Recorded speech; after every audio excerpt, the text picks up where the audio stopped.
Hello दोस्तों, कल जो आपका मैथ का पेपर होने वाला है और उस मैथ का पेपर में जितने भी ऑब्जेक्टिव क्वेश्चन पूछे जा रहे हैं उन सबका मैं आंसर आपको इस वीडियो के माध्यम से मैं आपको बता रहा हूँ। ठीक है, तो आप प्लीज़ किसी दूसरे के पास शेयर मत करिएगा, आप ही इस वीडियो को देखिएगा और टोटल ऑब्जेक्टिव क्वेश्चन को आप याद कर लीजिए, क्योंकि आपको मैथ में अच्छे नंबर लाना है तो माँ सरस्वती का नाम लीजिएगा और मैथ का पेपर देने जाइएगा। मैथ में आपका 90+ नंबर आएगा। तो जितना भी ऑब्जेक्टिव क्वेश्चन कल के पेपर में आने वाला है मैं पूरा इस वीडियो में बता देता हूँ। ठीक है, तो आप प्लीज़ इसको रट जाइए एकदम। ठीक है, तो चलो मैं स्टार्ट करता हूँ।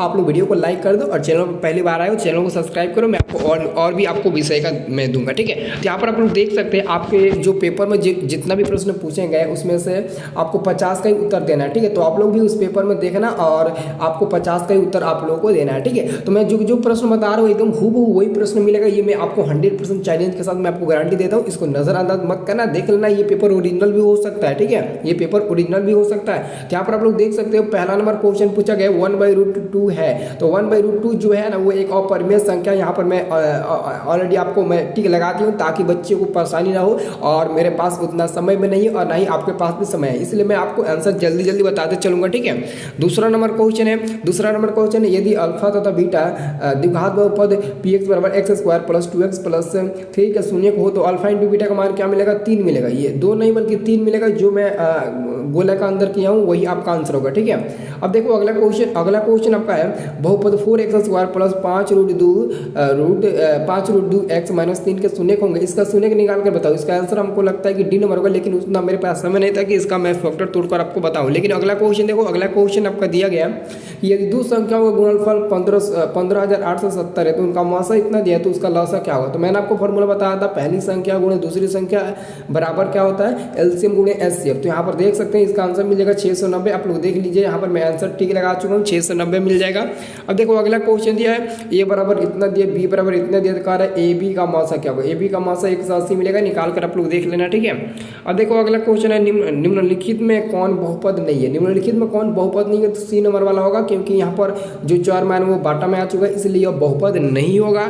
ठीक है, अब देखो बच्चा लोग अगला क्वेश्चन आपका है समीकरण निकाय x + 2y - 8 = 0 तथा 2x + 4y = 16 का हल है होगा। तो इसका अनंत हल होगा, क्योंकि यहाँ पर a1/a2 b1/b2 = c1/c2 ये तीनों आपस में बराबर है, इसलिए इसका अनंत हल होगा। ठीक है, अब देखो बच्चे लोग अगला क्वेश्चन एकदम पूरा क्वेश्चन को रट जाओ। देखो अगला क्वेश्चन है कि यदि किसी द्विघात बहुपद के शून्यकों का योगफल 4 एवं गुणनफल 1 हो तो द्विघात बहुपद होगा x² - 4x + 1 होगा। x² - 4x + 1 होगा। ठीक है, अब देखो अगला क्वेश्चन बच्चा लोग आपका क्वेश्चन है कि यदि समीकरण निकाय 4x + ky + 8 = 0 एवं 2x + 2y + 2 = 0 का अद्वितीय हल हो तो अद्वितीय हल का मतलब क्या? उसका केवल और केवल एक हल होगा, यानी k ≠ 4। क्या होगा? k ≠ 4। आपका बी नंबर वाला आंसर हो जाएगा।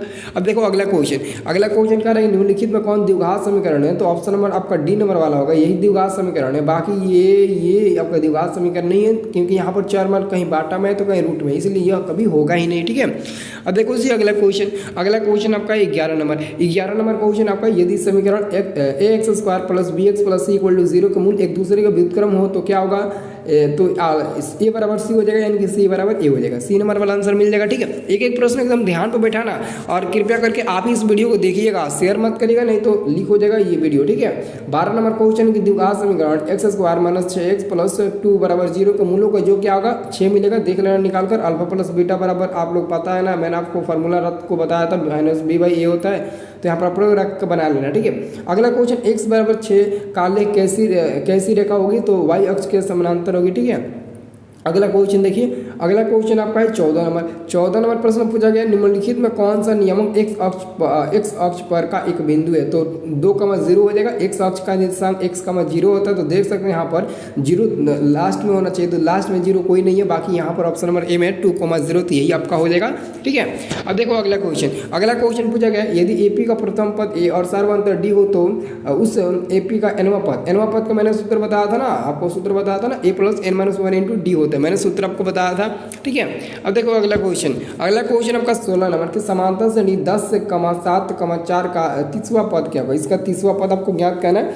ये आपका एपी पार्ट का जो पहला नंबर क्वेश्चन था वही क्वेश्चन हो यहाँ पर पूछ दिया है, तो यहाँ पर -77 हो जाएगा, देख लो। ठीक है, अब देखो जी अगला क्वेश्चन, सब लोग अगला क्वेश्चन की ओर ध्यान दीजिए। तो अगला क्वेश्चन आपका है 17 नंबर क्वेश्चन पूछा गया है कि समांतर श्रेणी 7, 13, 19, 205 पदों में संख्या बताना है आपको। ठीक है, तो n बराबर आपको निकालना है, L बराबर A बराबर D बराबर दिया गया, तो आप लोग अंतिम फार्मूला आप लोग लगा कर बैठा लेना, 34 आंसर मिल जाएगा। ठीक है, अब देखो यहाँ पर कहा रहा है कि 3, 5, 7, 9, 11 ऐसे कह रहा है, तो इसका एनवा पद निकालना। एनवा पद देखो मैं यहाँ पर सॉल्व भी कर दिया हूँ। ठीक है, आंसर आपका मिल जाएगा a नंबर 2n+1। ठीक है, अब देखो अगला क्वेश्चन आपसे पूछा गया है कि बिंदु 4, -3 में है, मूल बिंदु से दूरी इसका क्या मिलेगा, मूल बिंदु से दूरी निकालोगे तो आपका क्या मिलेगा, निकाल कर देख लेना, 5 मिलेगा। ठीक है, अगला क्वेश्चन है sin square 65 degree plus sin square 25 degree का मान क्या होगा। तो बहुत लड़के इसका आंसर 0 पर टिक लगा देंगे, जबकि इसका आंसर 0 नहीं होगा, 1 होगा। अगर बीच में माइनस दिया होता तब हम लोग मतलब कि मान सकते थे कि इसका आंसर 0 मिल सकता है, लेकिन बीच में माइनस नहीं बल्कि प्लस दिया, बीच में प्लस दिया तो हम लोग जोड़ेंगे, उसका मान एक ही मिलेगा। फार्मूला आपको पता है, sin square theta plus cos square theta बराबर 1 होता है। ठीक है, अब देखो अगला क्वेश्चन कह रहा है कि बिंदु 3,0 एवं -5,4 को मिलाने वाली रेखाखंड के मध्य बिंदु का नियम कैसे निकालेंगे। दोनों बिंदु का पहला जोड़ को 2 से भाग दो, फिर दोनों बिंदु का दूसरा जोड़ को 2 से भाग दो, जो मिलेगा वही आपका आंसर मिल जाएगा। ठीक है, अब यहाँ पे देखो बिंदु -3,5 का भुज क्या होगा, भुज -3 हो जाएगा, पहला वाला भुज दूसरा वाला कोटि हो जाएगा। देख लेना क्या पूछ रहा है। अगला क्वेश्चन आपका है द्वितीय चतुर्थांश में बिंदु के नियमक होंगे, तो -2,3, क्योंकि द्वितीय चतुर्थांश में पहले माइनस होता है फिर प्लस होता है। देखो ऑप्शन में आप लोग बी को 2 में माइनस दिया फिर 3 में प्लस दिया, बाकी कहीं भी ऑप्शन ऐसा नहीं दिखाई दे रहा है। ठीक है, तो आंसर आपका बी नंबर होगा। अब देखो अगला क्वेश्चन आपसे पूछा गया कि किसी त्रिभुज के शीर्षों के नियामक -3,0, 5,-2 और -8,5 हो, तो उसके केंद्र का नियमक क्या होगा। तीनों बिंदु का पहला जोड़ो और 3 से भाग दो, फिर तीनों बिंदु का दूसरा जोड़ो, 3 से भाग दो, मिलेगा आपका -2,1। देख लेना, यही आंसर होगा। अब देखो अगला क्वेश्चन कह रहा है कि त्रिभुज ABC एक समकोण त्रिभुज है जिसमें कोण C बराबर 90 डिग्री, तो cos A + B का मान क्या होगा। तो आपका मिल जाएगा 0 मिल जाएगा, निकाल कर देख लेना, मैं आपको जल्दी में बता रहा हूँ। अगला क्वेश्चन आपका 28 सेमी व्यास वाले वृत्त की परिधि क्या होगा। वृत्त की परिधि आपका 88 सेंटीमीटर मिल जाएगा, देख लेना। यहाँ पर 2πr में रख कर बना और r का मान आपका 28 में से आधा हो जाएगा ना, 14 हो जाएगा। ठीक है, अब देखो अगला क्वेश्चन, वृत्त की सबसे लंबी जीवा क्या होती है। वृत्त की जो सबसे लंबी जीवा होती है वो आपका व्यास होती है, आंसर मिल जाएगा बी नंबर। अगला क्वेश्चन है tan θ × cot θ, ये भी मैं आपको बता चुका हूँ, इसका भी मान मिलेगा 1। ठीक है, अब देखो अगला क्वेश्चन देखो tan 35 डिग्री बटे cot 55 degree plus cot 78 degree बटे tan 12 डिग्री, इसका मान बहुत लड़के 0, तो बहुत लोग आंसर ए पर टिक लगा देते हैं 1 पर, लेकिन इसका आंसर एक्चुअली में 2 होगा, क्योंकि इस वाले पार्ट का आंसर मिलेगा 1 और बीच में प्लस है, तो इस वाले पार्ट का भी आंसर मिलेगा 1 और 1 को जोड़ोगे तो 2 मिलेगा।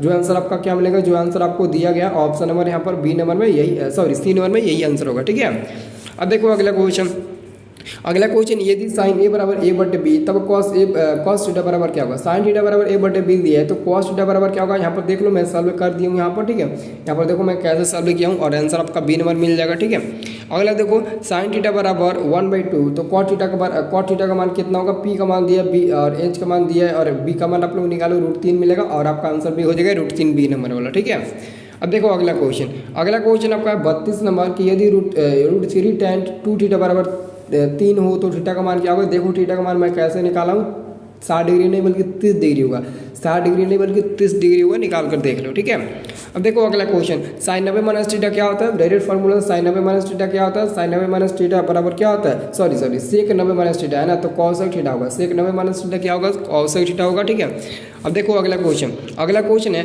r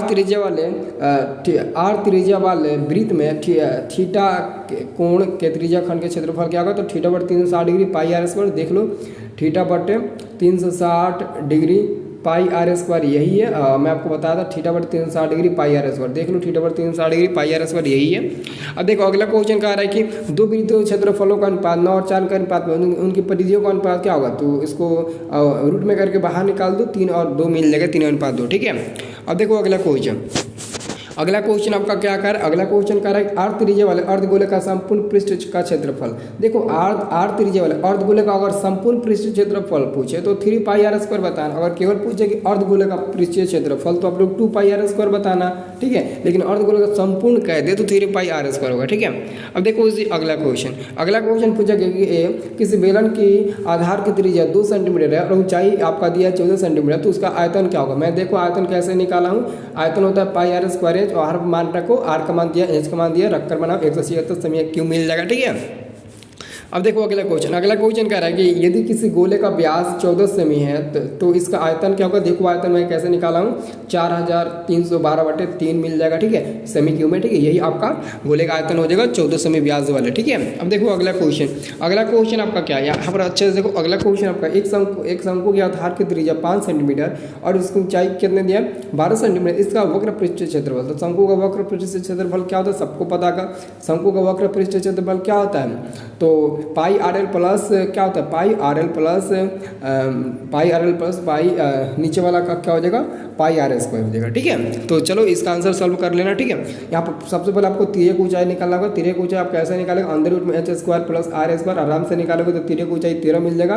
तिर्यक ऊंचाई क्या मिल जाएगा, 13 मिल जाएगा। और आपको पता है कि शंकु का वक्र पृष्ठीय क्षेत्रफल क्या होता है, पाई आर एल। ठीक है, तो पाई रहने दो, पाई को पाई रहने दो, गुणे आर का मान 5 है और एल का मान मैंने निकाला 13 था, 13 5 65 पाई। देखो ये मिल जाएगा आपका बी नंबर वाला। ठीक है, अब देखो अगला क्वेश्चन है। अगला क्वेश्चन आपका क्या है, यदि किसी घन की एक भुजा 5 सेंटीमीटर है तो इसका संपूर्ण क्षेत्रफल, संपूर्ण पृष्ठीय क्षेत्रफल, तो घन का संपूर्ण पृष्ठीय क्षेत्रफल क्या होता है, घन का संपूर्ण पृष्ठीय क्षेत्रफल क्या होता है, पृष्ठीय क्षेत्रफल पूछा है ना, तो आयतन नहीं पूछा ना, तो 6a स्क्वायर होता है। 6a स्क्वायर यानी कि 25 में आप लोग गुणा करो तो 25 में 6 30 को 0 और 6 5 3 6 5 30 और 30 6 दूना 12 3 15 150 ना होगा, 150 होगा। इसका आंसर बी नंबर नहीं होगा। अगर आयतन पूछता तो आपका बी नंबर हो जाता है, लेकिन आयतन नहीं पूछा, केवल घन का क्या पूछा है, हाँ जी घन का पृष्ठीय क्षेत्रफल पूछा है जो 6a स्क्वायर होता है घन का पृष्ठीय क्षेत्रफल। ठीक है, अब देखो अगला क्वेश्चन है। अगला क्वेश्चन में आपको बताया था कि मतलब फॉर्मूला याद रखना।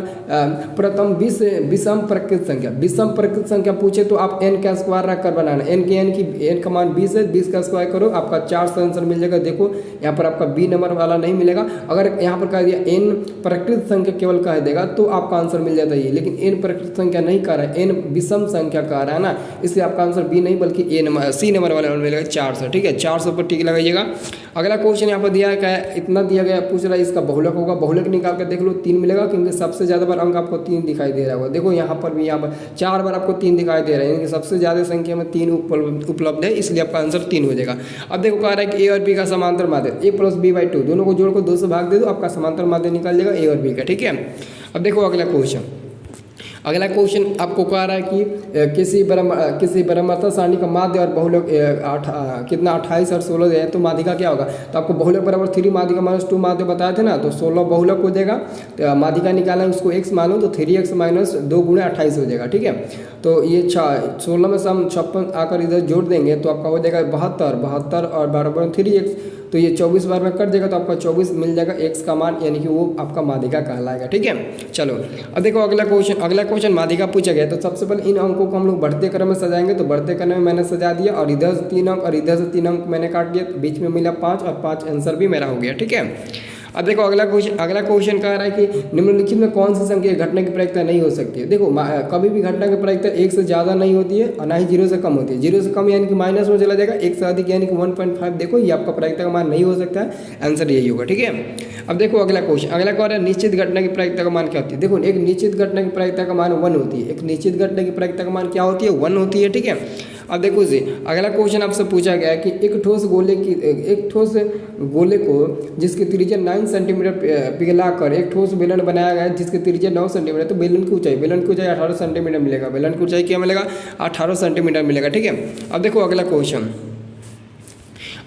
आपका है। अगला क्वेश्चन आपका 49 नंबर क्वेश्चन है, किसी ऊर्ध्वाधर स्तंभ की ऊंचाई। 1 मिनट, इस क्वेश्चन का आंसर मैं क्या बता, एक बार 48 नंबर क्वेश्चन को एक बार सॉल्व करना। ठीक है, हमको लगता नहीं है कि 18 आंसर होगा, बट 18 तो होना चाहिए। ठीक है, एक बार सॉल्व करके देखना। 49 नंबर क्वेश्चन है, किसी ऊर्ध्वाधर स्तंभ की ऊंचाई और उसकी जमीन का छाया की लंबाई बराबर है, तो बराबर है तो समझ लें इसका आंसर मिलेगा 45 डिग्री। वहाँ पर 10 का प्रयोग होगा और 45 डिग्री का मान क्या होता है, 1 होता है, तो आराम से बलू बनाइएगा, 45 डिग्री मिलेगा। ठीक है, अब देखो अगला क्वेश्चन कर ए और बी अभाज्य संख्या, तो ए और बी का मासा क्या होगा, दोनों को गुणा कर दो, a × b मिल जाएगा। ठीक है, अब देखो अगला क्वेश्चन कह रहा है कि भाज्य ए और भाजक बी के लिए ए बराबर बी क्यू प्लस आर में शेषफल आर के लिए कौन सा संबंध सही है?